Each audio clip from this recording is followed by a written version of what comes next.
evening, everyone, and welcome to Digimax Sports Network. This is Scott Kerker, along with new Metamore head football coach Nick Delinski. Coach, it's probably been a very anticipated summer, and or maybe anxious, I guess is a better word for it, for you this past summer, leading into this season. I just think we need to play Friday, to be honest with you. It has been. It's been a very long and quick journey from April to now. So, it's one of those things we're ready to get going. Kids are ready. But there was a lot of work we had to get done in the summer. I think our kids handled that part very well. Coaches handled it very well. Just now they've been practicing a lot. It's about time we need to start playing a game. Coach, you went the whole summer, and a few new things this past summer. You've always had your 7-on-7s, but this year you got to participate in a few 11-on-11s, which was basically a full pad practice. Yeah, I mean, they're helmets and shoulder pads, thud tempo only, which means you can declare no declared winners and that sort of stuff. But yeah, we went against United Township early in July.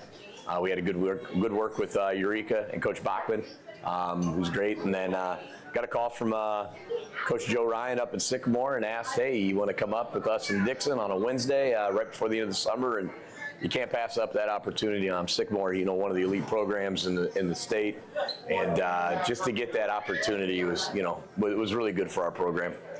So do you like the 11-on-11s during the summer? Is that better than the 7-on-7s? Yeah, I think it's absolutely better. I mean, it's real football. I mean, and within there we break things down like, we do a run set, an inside run set. We do a pass set, and then we do kind of a team drive kind of thing. Again, all controlled, and you go with coaches that you know really well, so it kind of keeps the chippiness and all the other stuff out of the way, and you trust each other. You know when the whistle's going to be blown, and you know that things aren't going to get out of hand. And when coaches can control their kids and you can control your kids, usually a good outcome comes out from those, because it is practice, and we're there to get better. Every other program gets to do it. Basketball for years has been 5-on-5. Baseball gets to play summer baseball. Soccer gets to play soccer, and it's kind of a nice little add that football gets to do this now. And this is our second year with it, so we just keep learning every time. And we get 4 of them this summer. We use 3 this year. We'll probably look to use all 4 next year. It's probably a lot better to be able to go out and play against somebody you don't know. Yeah, I mean, there's a good and a bad with it, because some of it you're just working on yourself, right? You're trying to you put together a script of, I want to see these plays run. Defensively, it's like, we want to play this front. Well, you don't know what the other team's really going to show up in. So that kind of makes it a little bit challenging at times. I mean, you could have more communication if you want, but like when we went up to Sycamore, we know that there could be some under center, double dive, wing tee stuff. But the most important thing is we know they're really physical, and allowed us to kind of match up and see where we were at. And we have some sophomores that kind of needed to see what it's like to get off the ball at the varsity level. And there's really nobody probably better in the state, for the most part. But up there, the Sycamores and the Rochelles and those guys that get in that wing tee, those guys get off the ball. And if you aren't matching it, your 3 technique's going to quickly become a free safety before he knows it. So those are good things for us, and I do think it allows you to measure where you're at with some of your kids differently than when you are just going against each other during practice. It's probably a lot better because in an 11-on-11, you get all of your players involved instead of just the skill players that were involved in the 7-on-7. You get those linemen that kind of allow them to understand what they're doing up front, 1, pass pro, and 2, with our schemes. And, and the one nice thing is, and it forces, Coach Otto and myself and the other offensive coaches, is we got to prepare for everything. Make sure our rules are sound, make sure we understand what we're doing against an odd front, be it an even front.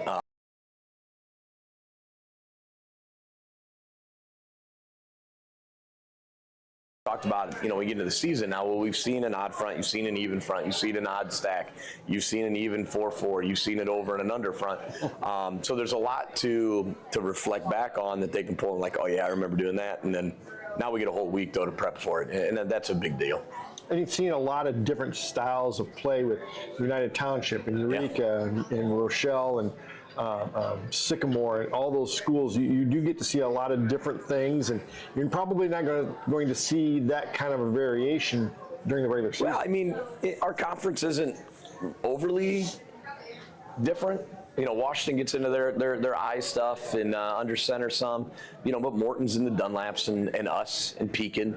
Offensively for sure, are relatively mirror images. Now, we do all of different little bit of things and different wrinkles depending on who you got in your group. But there's a lot of similarities in our conference, which is nice. But defensively, we see a pretty decent variety. Washington's going to be in their 4-3. They're going to get downhill, and you got to find a way to account for them every year. And Dunlap and Pekin's always going to be big, and they're going to have some athletic kids that you're going to have to find defensively and find out what they're lined up. And Coach Casler does a great job at Dunlap, and then the new guys all, Coach Durley at East Peoria is kind of finding his footing. Limestone's got a new coach that's got a state championship underneath his belt. Coach O'Neill at Morton has done lots of really, really good things, and he can coach at the next level, at a high level.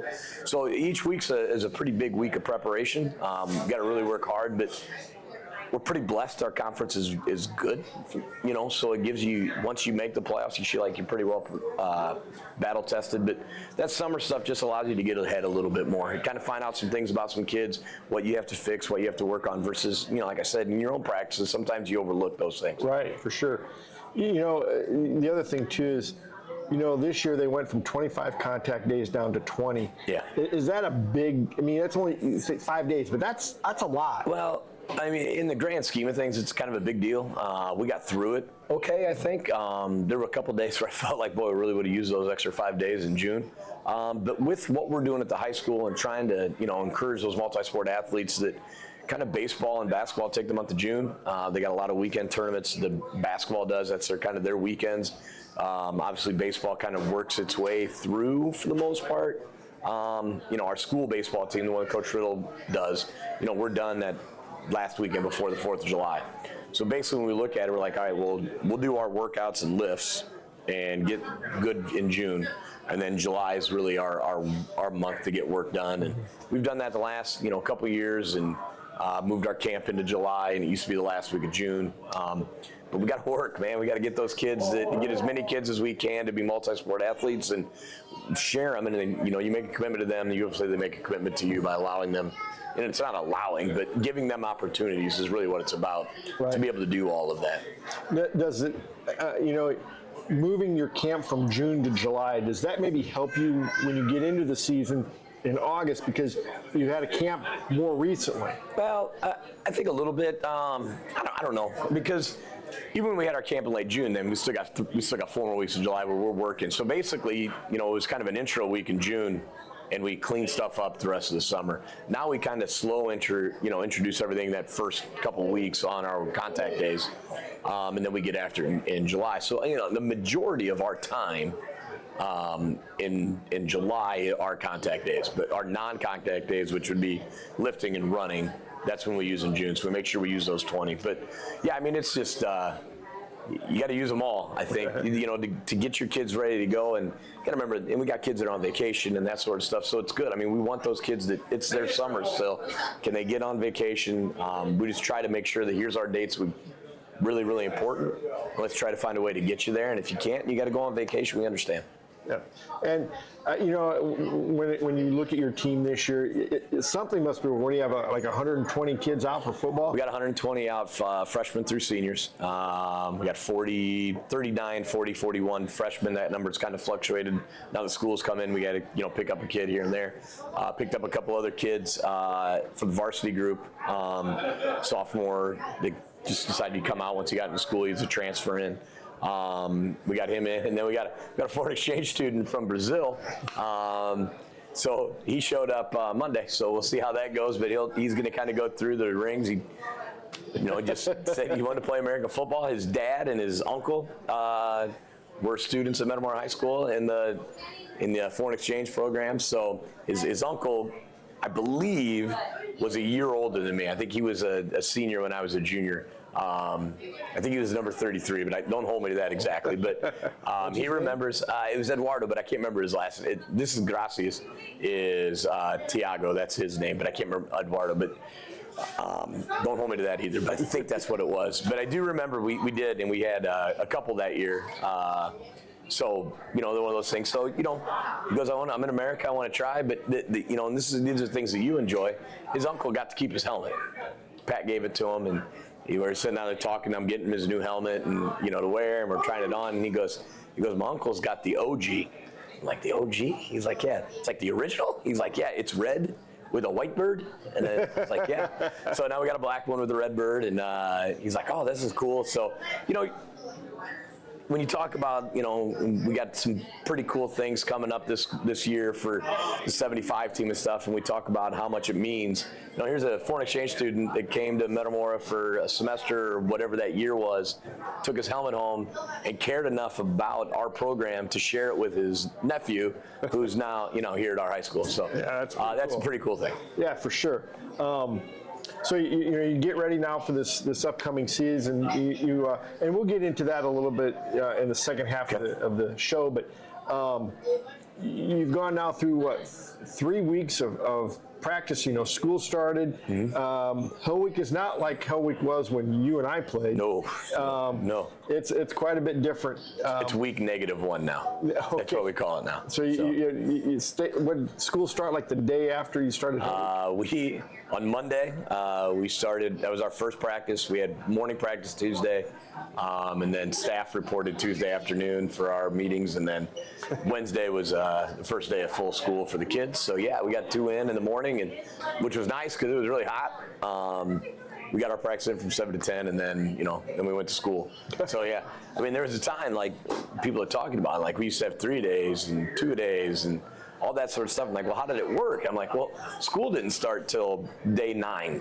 Like we were grinding through. It's like basically we went all the way up to emphasis week without school. We started school maybe on that Friday of emphasis or the following Monday. Yeah. So school starts earlier. There was a time though we didn't start practice till Wednesdays back when we played. Back in the good old days on Wednesdays, and they moved that back to Monday for us. And they were So it's been good. But everybody's kind of in the same boat. Everybody starts school now at the same time. So you just kind of work your way through it, and then you got to deal with the heat and all that sort of stuff. I was a freshman in 1979. I was born in 1978. So you were a year old. I was a year old. And we didn't have JFL then. Nah, I didn't play JFL either. We had, I think, 68 freshmen my freshman year. That's a good number. We didn't have that many. We had 68 freshmen, and we started Hell Week on a Wednesday. Okay. And the first practice was full pad. You stretched out, and the first thing we did was hamburger grill. Yeah, that's not a whole lot of fun. Separated a lot of people. You'll find out how many of those 68 come back on that Thursday. So. Yeah. And then we practiced 3 a day, Wednesday, Thursday, Friday, and they always hung this little carrot out that if you practice real well, we'd only have 1 practice on Saturday. In 4 years of high school, we always had at least 2 practices. So Coach Ryan's was always, we were 3 days, or 3 practices a day, Wednesday, Thursday, Friday. But it was always supposed to be the last one. It was supposed to be an hour and a half, right? It was 2.5, an hour and a half. We'll start at 6 and we'll be done by 7:30. We all know that really wasn't how it was going to go. I think we were done by 8:30 because that was supposed to be our pass period. So if it didn't go very well, we stopped passing and we just got back into the run game at that time. Yeah. But my senior year with Joe Kenyon and Gary Bundy, and we had some guys that could go get the ball. Andy Reeb at fullback, but we threw the ball a little bit with Joe, and so some of those practices were a little shorter. But yeah, that whole idea that it was 3 days and that last one's going to be an hour and a half was usually stretched to 2 more times than not. And then that second week, school started on that Monday always, and we'd go 2 days, but never in the morning because Coach Helmick liked to sleep. Yeah, and sleep is good. And we'd go right after school and then come back at like 6:30 and go till dark, which never came quick enough. No. And but you got to remember, the football season didn't start for at least another week later than it does now because we had the Wednesday playoff game. Yep. Yeah, the early one. Yeah. So our first games were usually like September 7th or 8th. It's a lot of practice time. Oh, by the time the game came around, the practices had gotten pretty bad. Yeah, sometimes you need a break. And the new acclimation thing that the IHSA came out with quite a few years ago, but then they re-upped it, is that we can do 2 a days, so we can do 2 on Saturday, but this year we couldn't get the second one in because it was so hot. And then you can alternate 2 days with 1 days, but everybody's in school, so we're not going to come in at 4 or 5 in the morning to go 5 to 7, and then you come back. And the rules are you got to have a 3-hour break in between practice, so you can't do an evening one and then come back. We're going to come back at 8, go to 8 to 10. So we got a 3-hour practice. So we keep it organized and keep it moving and try to make it feel as short as 3 hours can possibly be without it becoming mundane and repetitive to the point where you lose the kids. So a lot of different periods we move in and out of them. Keep it light. The other thing too is we always practiced in that field north of the football field, which is now the practice field and a practice soccer field. Yep. And I remember back then that neighborhood wasn't quite there yet, so that whole field was surrounded by cornfield, and it was like a sauna. There was never any breeze. That's a lot of sweat. That's a lot of sweat. Oh yeah. Yeah, we practiced. My freshman year, we were out there in that little hill there, in the old softball diamond in the back corner there, and I still remember my buddy Jeff Stewart had a bee fly into his helmet up there on the hill, and Jeff was a big guy, and that was a little bee, and he couldn't get that helmet off fast enough. So, but yeah, those kind of memories, you don't forget out there. And that's part of part of the grind and part of the brotherhood and the family part is you remember all those things. And for sure. So yeah, but I mean that's one of the beautiful things about the game. Why don't we take a break? When we come back, we'll talk about the upcoming game against Sterling and the rest of the Mid-Atlantic Conference. Sounds good. Welcome back. First, before we get too far, I want to thank Jake Atkins for allowing us to come down here to the grill. Really appreciate it. It's a great place to do a coach's show from. Absolutely.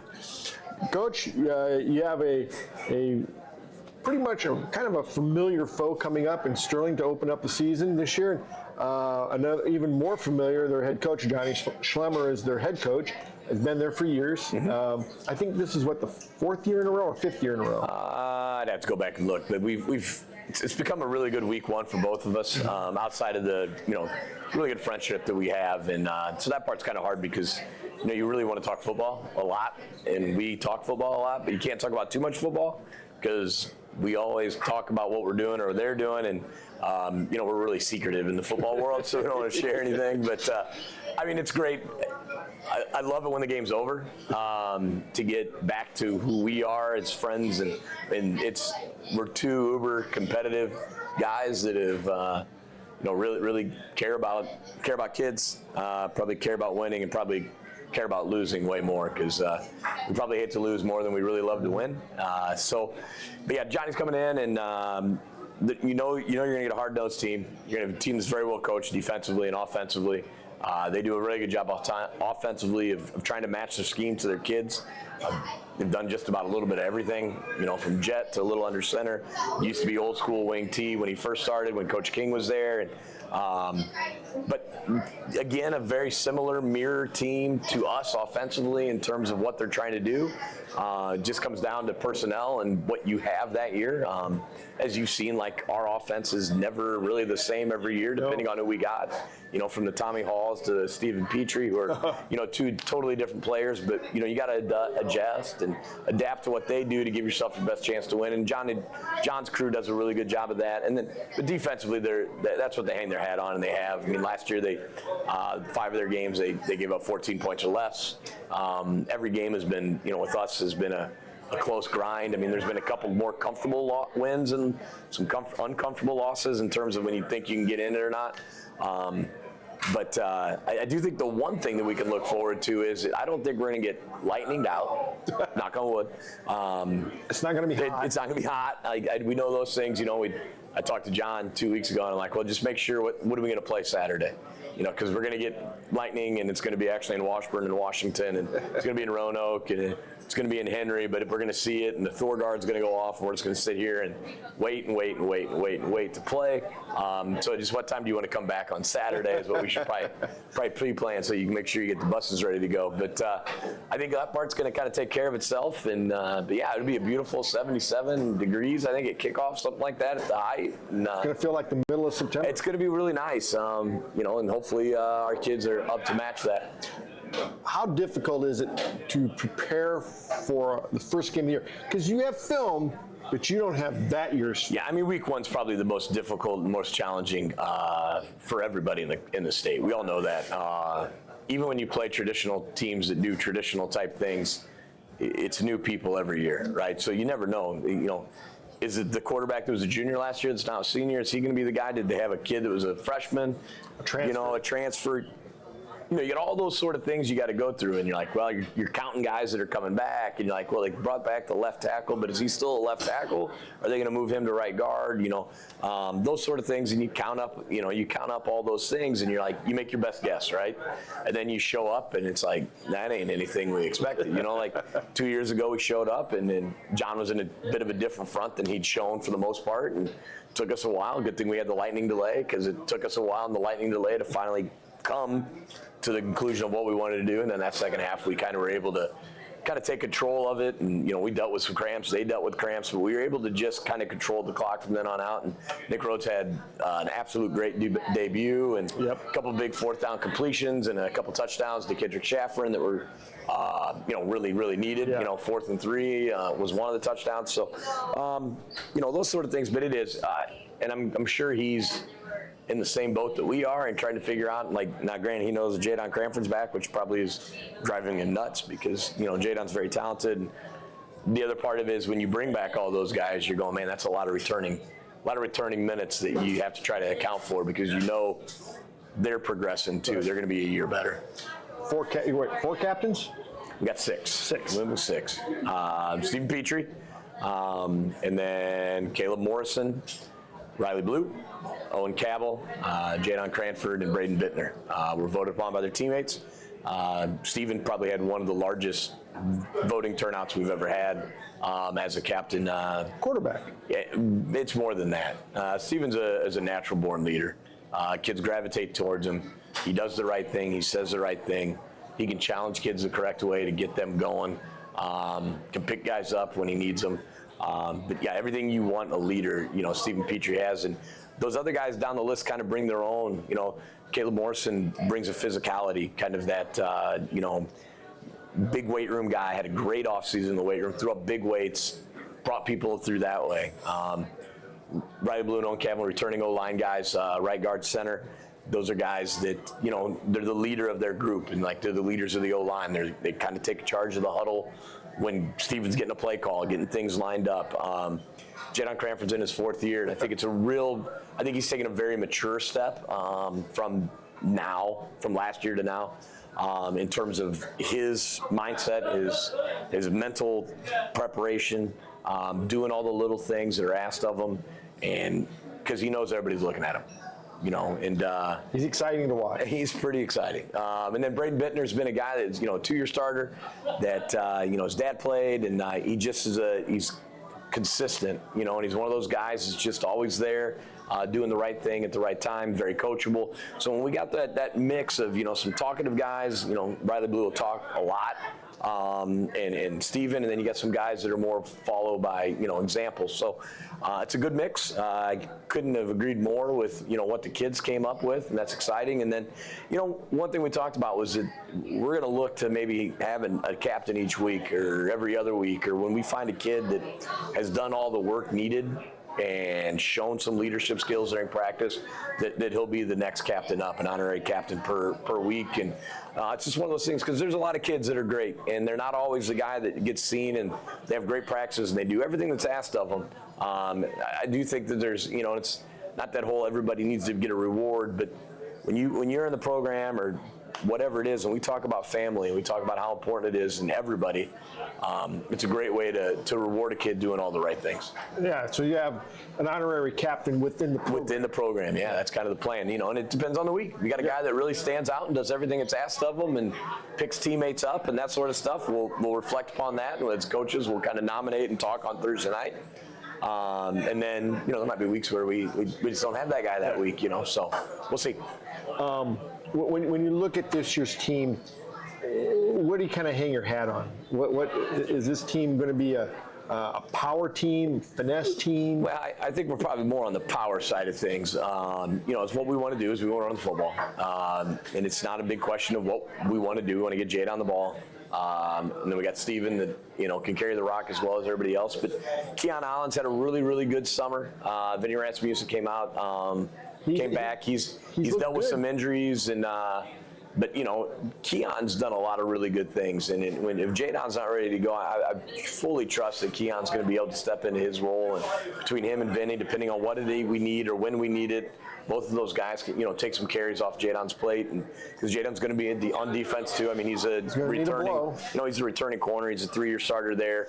Hopefully less blows than some other times. But, no, we're really excited about that. I think we're going to run the football. And like last year, though, when you talk about, you guys want to run the football, well, we do, but we threw the ball for over 200 yards 3 times. Yes. We beat Sterling by throwing it for 215 to 230 yards or whatever. So it's not like we're afraid to throw the ball. We're going to do what's given to us. And, you go back and watch Sterling film last year, we probably could have thrown for 400 yards if I would have kept calling pass plays. But that gets me a little uncomfortable. But we've done that once.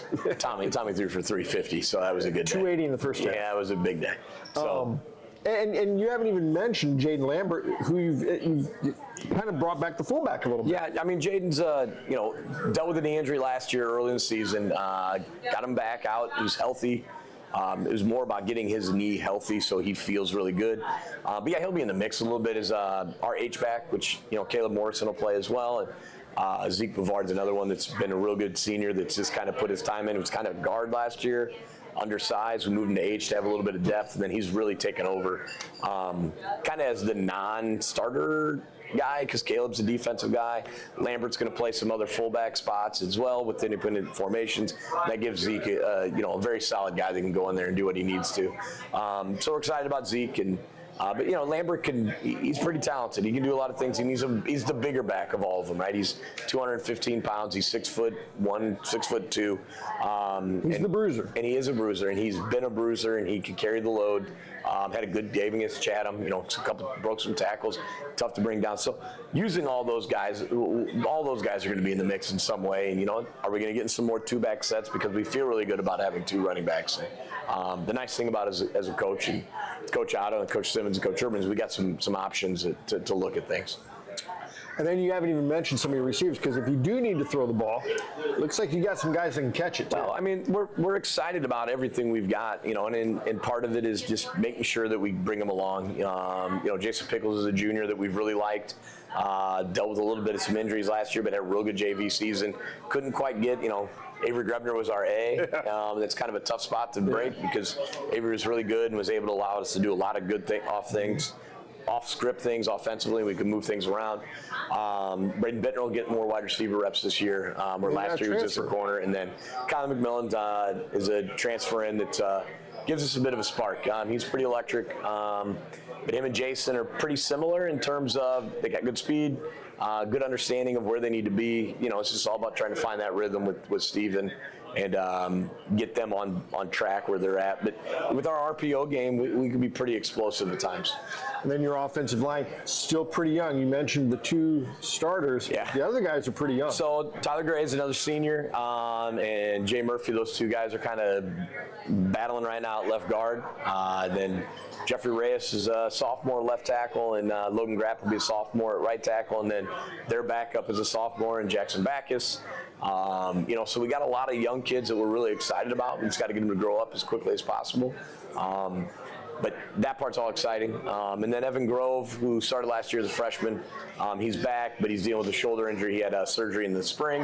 We're hoping to get him back sooner than later. Just kind of comes down to his rehab is way ahead of schedule. It's just, waiting for the doc to say, you're good to go. So is it in 2 weeks? Is it in 5 weeks? But I know he's working his tail off to get strength back in the shoulder and be able to get back because he's a good player, and that allows us to use Tyler kind of as a swing guy.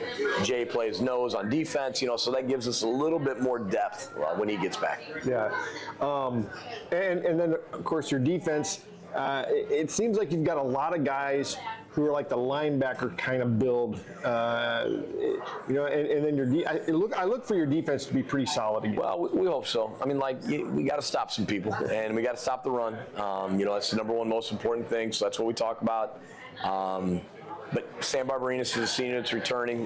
He was probably played at times at an all-conference level last year, not all the time consistently. Was a little dinged. But everybody is, at some point during the season. So, but at times he was a lot to handle for the other team. And then Jackson Backus can play the other defensive end and is probably as long and rangy as a defensive end type body that we've had in a long time. Very athletic. And he sticks out in a hurry. It's pretty easy to see him.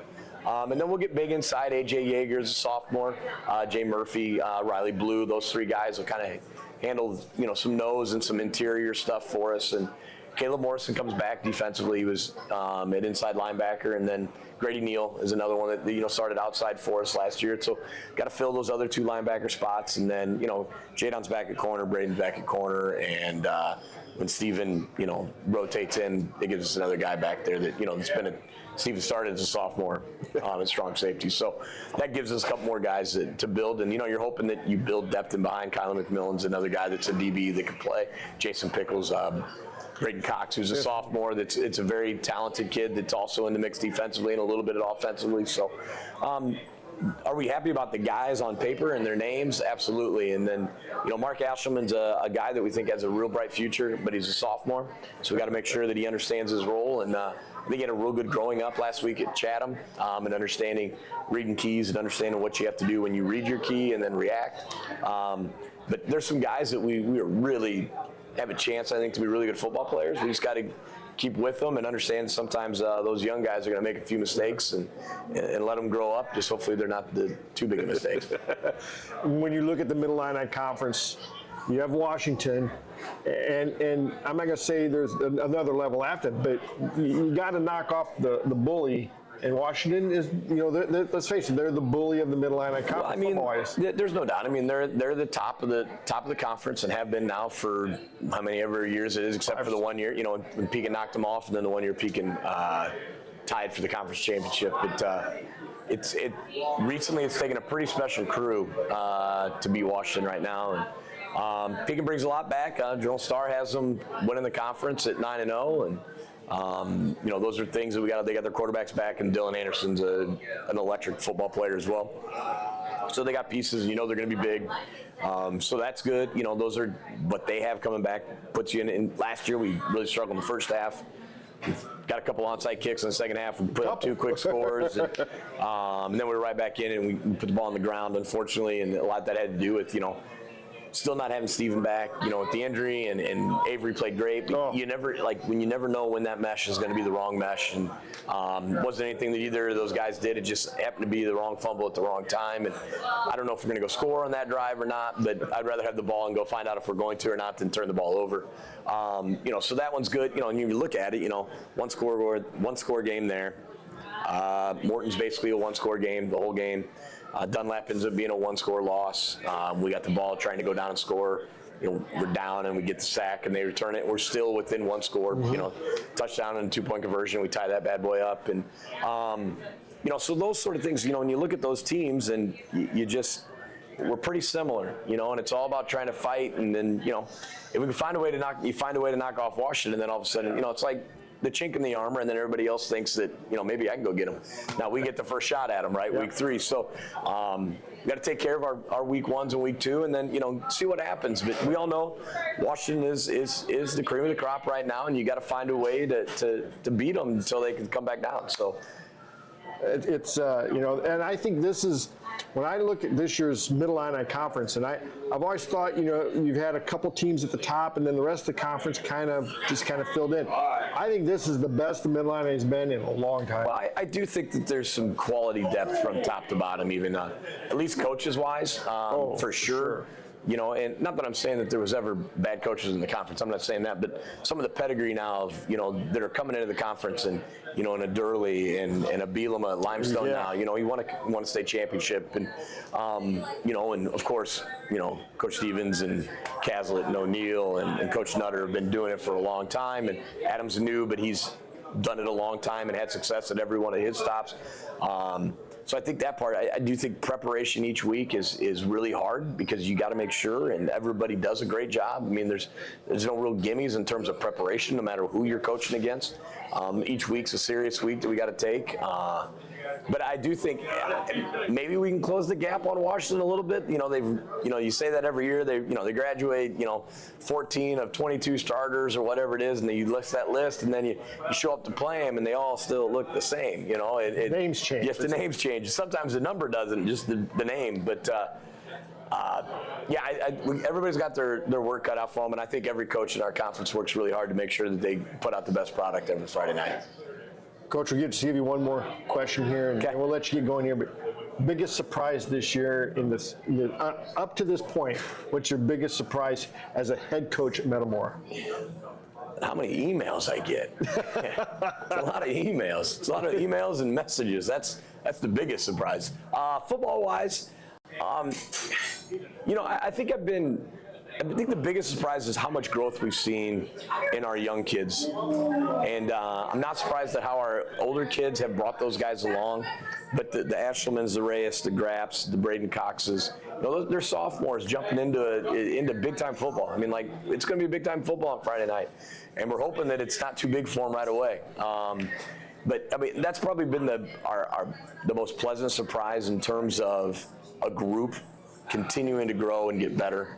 We see those improvements every day.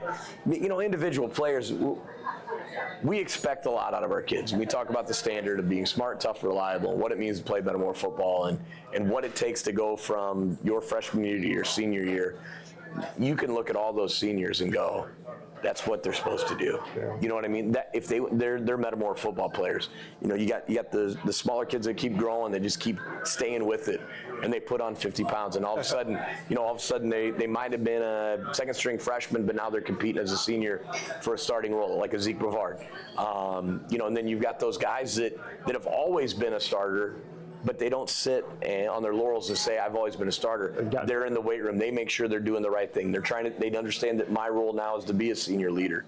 When I'm in the weight room, I'm doing my job.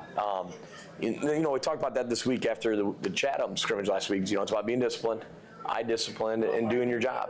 And then pick your teammates up when they're going bad. Find a way to pick somebody up. And that was kind of our message this week. And, I kind of sent out a message to them on our messaging app, every day of just something. And, today's was Alabama national championship game. They're up big points. And there's 4 minutes to go in the game. And there's their quarterback and center fighting because they're supposed to make a check. And they both thought that their check was right, but they're up 42-13. This game's over. They're winning a national championship. And there they are out in the middle of the field pushing each other because they both thought they were right because they don't care about the score. They know they have to do what's right all the time. And, what's the standard going to be? And we stress that smart, tough, reliable. And I would say my biggest thing is I'm pretty blessed with the coaching staff that I got around me, the players that care a lot about our program, community members that care about our program, to see us continue to grow and get better. And, you get 120 kids out in your program. In today's age, we're down to 889 kids. That's a pretty special number. Yeah. And I'm pretty excited about where the growth of this program is going to go. Yeah. A couple years ago, opposing coach, I do the chains at the sophomore games, and one of your biggest rivals, one of the coaches on that team said, this is in a JV game, he said, I don't know if there's a school around here that has kids as freshmen who rarely see the field. By the time they're varsity, they're knocking your helmet off. Yeah, I mean, Coach Ryan had a lot to do with that, and I'm one of those guys. I didn't play it down my freshman year. I basically played for the other team. I scored 4 points for Eureka in a B game because I got sacked for 2 safeties. I didn't really do anything my freshman year, and thank goodness Coach Kurt came and talked to me that summer, and, I wasn't going to play. Who knows where I'd be, but without Coach Kurt, summer is food time. Yeah, that's where I was. Summer, I'm sitting outside, and he rides up there in that mule and goes, hey, why haven't you been at practice? And I'm like, I don't know. And he's like, I think you should come out. And I did, and if I don't, I don't know where I'm at, So as much as Kurt and I got a lot of love for that man, and without him, I don't know where I'd be right now. A lot of people can probably say. Yeah, I mean that's kind of how he is, and amongst and Pat and Joe who've been great to me, and yeah, I mean without that, who knows who you're talking to right now? If we go back to the summer of 1993. And I'll leave you with this is. Pat Ryan told me one time, I asked him about what was so special about being the head coach at Metamora, and he goes, he said, John Venturi told him this one time. He said, when you coach in a town that is passionate about football, the only thing they ask is that you just win once a week. Just got to win once a week. And that's all, it's really all the the passionate fans of Metamora are asking. That's all they ask. We get one a week. One a week. Yeah, I know it's a nice statement, but we got to go try and win one a week. We only get 9 of them. Yep. So It's the only thing you're guaranteed. That's the only thing we're guaranteed right now. So, no, Coach Ryan's right. I mean, it's a blessing to be in this community, and we've all grown up in it, and we care, right? MTCO is doing this. I mean, doesn't have to be done, and there's a lot of programs that don't do things like this. So I'm very, very, very blessed and very thankful for the community and everybody that's involved in it. And we got great parents. And, Thursday night team meals tomorrow night. We have team meals on Friday before the games. All those things, they don't just happen unless everybody cares about what's going in and everybody buys in. Kids buy in, parents buy in. It's very easy to just say, we're not going to do that. But we don't live that way, and hope our kids understand that too. So we're looking forward to the season for sure, and really hoping to talk to you on Sunday night or whenever our next meeting is on a big handshake and a hug, and we'll get out of here then. Coach, good luck. Bring home a W Wednesday or this Friday night. Yep. And we'll see you at the game. Yep. That'll do it for the Nick Delinski Show. We'll see you Friday night at Malone Field.